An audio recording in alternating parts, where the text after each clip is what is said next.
বিসমিল্লাহির রহমানির রহিম। আমরা গতকাল যে Python learn Bangla tutorial course শুরু করছি তার দ্বিতীয় পর্বে আপনাদের সবাইকে স্বাগতম। এই পর্বে আমরা মূলত শিখব পাইথন কি, পাইথন কিভাবে কাজ করে, পাইথন দিয়ে আমরা কি করতে পারি ইত্যাদি বিষয়। আপনারা ইতিমধ্যেই জানেন যে গত পর্বে আমরা প্রোগ্রামিং বিষয়ে বিশদ আলোচনা করেছি। তার এই ধারাবাহিকতায় আমরা পাইথন কি এই বিষয়ে আজকে একটি বাংলা টিউটোরিয়াল তৈরি করব। আমরা প্রতিজ্ঞাবদ্ধ যে একদম বেসিক থেকে শুরু করে পাইথনের অ্যাডভান্স লেভেল পর্যন্ত আমরা এই কোর্সে শিক্ষা প্রদান করব। অর্থাৎ আমাদের প্রতিজ্ঞা হচ্ছে একজন মানুষ পাইথনের বেসিক থেকে শুরু করে অ্যাডভান্স লেভেল পর্যন্ত জেনে তার আয়ত্ত আনতে পারে। তারই ধারাবাহিকতায় আজকে আমাদের দ্বিতীয় পর্ব।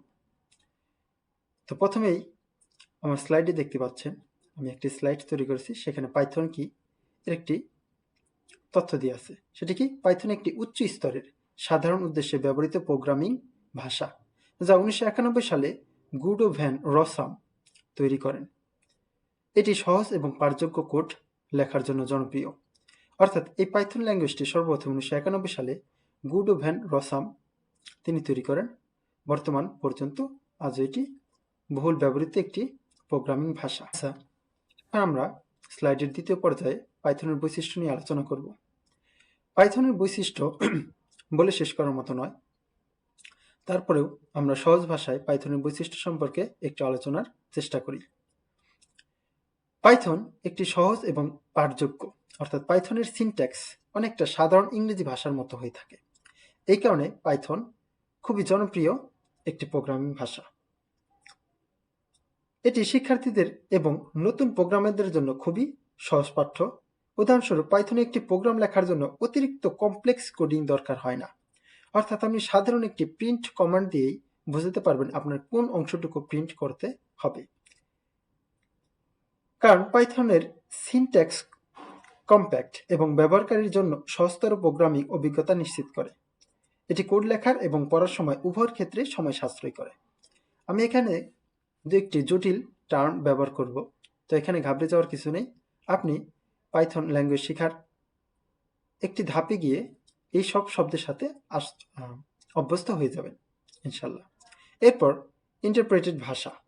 পাইথন একটি ইন্টারপ্রেটেড ভাষা, যার অর্থ হলো কোডের প্রতিটি লাইন পৃথকভাবে এক্সিকিউট হয়। কম্পাইলের মতো পুরো কোড একবারে ট্রান্সলেট করার প্রয়োজন হয় না। উপকারিতা কি? এক্ষেত্রে ত্রুটি সহজে খুঁজে পাওয়া যায়, প্রোগ্রাম ধাপে ধাপে এক্সিকিউট করে তাৎক্ষণিক ফলাফল দেখা যায়। এরপর 3 নম্বর বৈশিষ্ট্য যেটি আছে সেটি হচ্ছে মাল্টিপারপাস। পাইথন একটি মাল্টিপারপাস ভাষা, যার মাধ্যমে বিভিন্ন ক্ষেত্রে কাজ করা যায়। ব্যবহার ক্ষেত্রে কি আছে? ডাটা সায়েন্স, যেমন আছে লাইব্রেরি, যেমন পান্ডাস এর মতো লাইব্রেরি অথবা নাম্পির মতো লাইব্রেরি আমরা ব্যবহার করে থাকি। ওয়েব ডেভেলপমেন্টের ক্ষেত্রে বিভিন্ন ধরনের ফ্রেমওয়ার্ক আমরা ব্যবহার করে থাকি, যেমন কয়েকটি ফ্রেমওয়ার্ক, যেমন জাঙ্গো অ্যাপ অথবা ফ্ল্যাস্ক, এই ধরনের ওয়েব ডেভেলপমেন্ট ফ্রেমওয়ার্ক আমরা ব্যবহার করি। এছাড়াও মেশিন লার্নিং এবং এআই ক্ষেত্রে এই পাইথন ল্যাঙ্গুয়েজ ব্যবহার করা হয়ে থাকে, যেমন টেনসর ফ্লো অথবা স্কিকিট লার্ন, এই ধরনের মেশিন লার্নিং প্ল্যাটফর্মে আমরা পাইথন ব্যবহার করে থাকি। এছাড়া স্ক্রিপ্টিং অটোমেশন টাস্কের জন্য আমরা পাইথন ল্যাঙ্গুয়েজ ব্যবহার করতে পারি। এছাড়া আছে গেম ডেভেলপমেন্ট। গেম ডেভেলপমেন্টের মতো আমরা এখানে পাই গেম লাইব্রেরির সাহায্যে খুব সহজেই 2D অথবা এই জাতীয় গেমগুলো আমরা সহজে ডেভেলপ করতে পারি। এর বৈশিষ্ট্যের কারণে পাইথনকে একাধারে বিভিন্ন প্রকল্পে ব্যবহার করা যায়। 4 নম্বর বৈশিষ্ট্য ক্রস প্ল্যাটফর্ম সাপোর্ট। পাইথন এমন একটি ভাষা যার বিভিন্ন অপারেটিং সিস্টেমে নির্বিঘ্নে কাজ করে। উপকারিতা কি? একই কোড উইন্ডোজ, ম্যাক এবং লিনাক্সে ব্যবহার করা যায় এবং প্রোগ্রামারদের জন্য আলাদা কোনো কোডের লেখার প্রয়োজন হয় না। এটি সবচেয়ে গুরুত্বপূর্ণ, কারণ আমি একটি মাত্র পাইথন কোড আপনি সমস্ত ধরনের অপারেটিং সিস্টেমে রান করাতে পারবেন। এখানে উদাহরণ হিসেবে বলা যায় .py ফরম্যাটে যদি আমি কোনো কোড পাইথন ল্যাঙ্গুয়েজে রান করাই, তাহলে সেটি আমি সমস্ত অপারেটিং সিস্টেমে রান করতে পারবো, অর্থাৎ উইন্ডোজ, লিনাক্স, ম্যাক এই ধরনের সমস্ত অপারেটিং সিস্টেমে আমি এটি রান করাতে পারবো। এছাড়াও বড় লাইব্রেরি সাপোর্ট। পাইথনের একটি শক্তিশালী দিক হলো এর বিশাল লাইব্রেরি। এই লাইব্রেরিগুলো বিভিন্ন কাজকে সহজ করে তোলে। যেমন ডেটা অ্যানালাইসিসের জন্য আমরা পান্ডাস, নামপি, ম্যাটপ্লটলিব এই ধরনের লাইব্রেরি ব্যবহার করে থাকি। এছাড়া মেশিন লার্নিংয়ের জন্য টেনসরফ্লো, পাইটর্চ এই ধরনের লাইব্রেরি আমরা ব্যবহার করি। যারা ওয়েব ডেভেলপমেন্ট করে তাদের ওয়েব ডেভেলপমেন্টের জন্য জাঙ্গো অথবা ফ্লাস্ক লাইব্রেরি বহুল ব্যবহৃত হয়। বড় লাইব্রেরির সুবিধা কি? সময় সাশ্রয় হয় এবং কমপ্লেক্স কাজ খুব সহজে করা সম্ভব হয়। এরপর পাইথন কোথায় কোথায় ব্যবহৃত হয় সেই সম্পর্কে আমরা একটু আলোকপাত করার চেষ্টা করি। পাইথন তার বহুমুখী এবং শক্তিশালী ফিচারের জন্য বিভিন্ন ক্ষেত্রে ব্যবহার করা হয়ে থাকে। প্রতিটি ক্ষেত্রেই একটি নির্দিষ্ট কিছু লাইব্রেরি এবং টুলের মাধ্যমে কাজকে সহজ করে তোলে। আমরা পাইথন কোথায় কোথায় ব্যবহৃত হয় নিচে তার সম্পর্কে একটু আলোচনা করব। ওয়েব ডেভেলপমেন্টের ক্ষেত্রে পাইথন ব্যবহার করা হয়। এখন পাইথন ওয়েব ডেভেলপমেন্টের ক্ষেত্রে ব্যাপকভাবে ব্যবহৃত হয়, বিশেষত ফ্রেমওয়ার্কগুলোর মাধ্যমে, যেমন জাঙ্গো লাইব্রেরি উচ্চমানের এবং দ্রুত ডেভেলপমেন্টের জন্য ব্যবহৃত হয়ে থাকে। এতে রয়েছে built in admin panel, automated scripting এবং ওএমআর অর্থাৎ অবজেক্ট রিলেশন ম্যাপিং। বড় স্কেল প্রজেক্ট যেমন ইনস্টাগ্রাম অথবা পিন্টারেস্ট এবং মজিলার মতো অ্যাপ্লিকেশন নির্মাণে এটি ব্যবহার করা হয়ে থাকে। অর্থাৎ আমরা বহুল ব্যবহৃত যেসব ইনস্টাগ্রাম অ্যাপ দেখি, এই অ্যাপটি কিন্তু আমাদের পাইথন ল্যাঙ্গুয়েজ ব্যবহার করে তৈরি করা হয়ে থাকে। এছাড়াও আছে ফ্লাস্ক, এটি লাইটওয়েট এবং ফ্লেক্সিবল ফ্রেমওয়ার্ক হয়ে থাকে। ছোট এবং মাঝারি অ্যাপ্লিকেশন তৈরি করার জন্য এটি খুবই উপযুক্ত হয়ে থাকে। উপকারিতা কি? ওয়েবসাইট এবং এপিআই দ্রুত এবং সহজে এর সাহায্যে কন্ট্রোল করা যায় এবং প্লাগইন এবং এক্সটেনশন ব্যবহার করে ফ্লেক্সিবিলিটি আসে। এরপর 2 নম্বরের ক্ষেত্রে আমরা যেটি ব্যবহার করি সেটি হচ্ছে ডেটা সায়েন্স এবং মেশিন লার্নিংয়ের ক্ষেত্রে। পাইথন ডেটা সায়েন্স এবং মেশিন লার্নিংয়ের সবচেয়ে বেশি ব্যবহৃত হয়। উদাহরণ হিসেবে যদি আমরা পান্ডাসের কথা বলি, তাহলে ডেটা ম্যানিপুলেশন এবং বিশ্লেষণের জন্য এটি ব্যবহৃত হয়। টেবিল, সারি, কলাম ইত্যাদি ফরম্যাটে বড় ডেটা সেট পরিচালনা করা সহজ হয়। নামপির যদি আমরা কথা বলি, তাহলে এটি ম্যাট্রিক্স অপারেশন এবং গাণিতিক গণনার জন্য ব্যবহৃত হয়ে থাকে।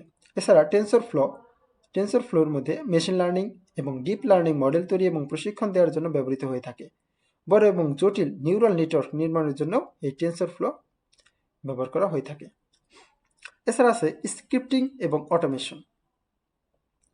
পাইথন ছোট ছোট কাজগুলো অটোমেট করতে ব্যবহার করা হয়। যেমন ব্যবহার কি হতে পারে? ফাইল ম্যানেজমেন্ট, নতুন ফাইল তৈরি করা, ফাইল স্থানান্তর, রুটিন টাস্ক অটোমেট করা, স্ক্রিপ্টিং ব্যবহার করে একাধিক কাজ একত্রে সম্পন্ন করা, এই কাজগুলো আমরা পাইথন ব্যবহার করে থাকি। এছাড়া আছে গেম ডেভেলপমেন্টের ক্ষেত্রে। গেম ডেভেলপমেন্টের জন্য পাইথনের বিশেষ লাইব্রেরি রয়েছে, যেমন একটি আছে পাইগেম। 2D মডেল তৈরি করতে এটি ব্যবহার করা হয়। গ্রাফিক্স এবং সাউন্ডের জন্য এপিআই প্রদান করে থাকে।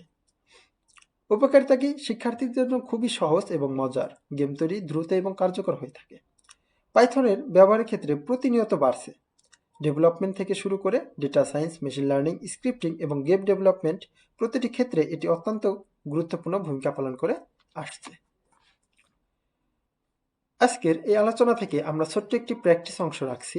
আমরা মূলত ধারাবাহিক প্রত্যেকটি সেশনে, প্রত্যেকটি পর্বেই আমরা কিছু আলোচনা এবং শিক্ষার্থীদের অধ্যয়নের শেষে আমরা একটি প্র্যাকটিস অংশ রাখব। আপনি এই কোর্সটিকে একটি হোম টিউটরের সাথে কল্পনা করতে পারেন। অর্থাৎ এই কাজগুলো, ছোট ছোট টুকি টাস্কগুলো আপনার যাতে করে আমাদের কমিউনিটির সাথে শেয়ার করেন, আমরা খুবই উদ্বুদ্ধ হব এবং আপনাদের লার্নিংয়েও এটি খুবই সহজ হবে। আজকের প্রশ্ন হচ্ছে, পাইথনের প্রধান বৈশিষ্ট্যগুলো উল্লেখ করুন এবং ব্যাখ্যা করুন। আপনি নিজের ভাষায় এটি ব্যাখ্যা করে আমাদের সাথে শেয়ার করতে পারেন। 2 নম্বর প্রশ্ন, আপনি পাইথন শিখে কোন কোন ক্ষেত্রে ব্যবহার করতে আগ্রহী? অর্থাৎ আপনি এই পাইথন ল্যাঙ্গুয়েজ শেখার পরে কোন কোন সেক্টরগুলোতে কাজ করবেন সেটি নিয়ে আলোচনা করব। আজকের এই দীর্ঘ আলোচনা থেকে আমরা বুঝলাম পাইথনের বিশদ ব্যবহারমুখী দিকগুলো সম্পর্কে। এই ক্ষেত্রে পাইথনগুলো একটু কঠিন ভাষা ব্যবহার করা হলেও পাইথন কিন্তু আসলে খুবই সহজ এবং মজাদার একটি ভাষা। সবাইকে অনেক ধন্যবাদ। সবার সুস্থতা কামনা করে আজকের পর্বটি এখানেই শেষ করছি। খোদা হাফেজ। সবাইকে অসংখ্য ধন্যবাদ।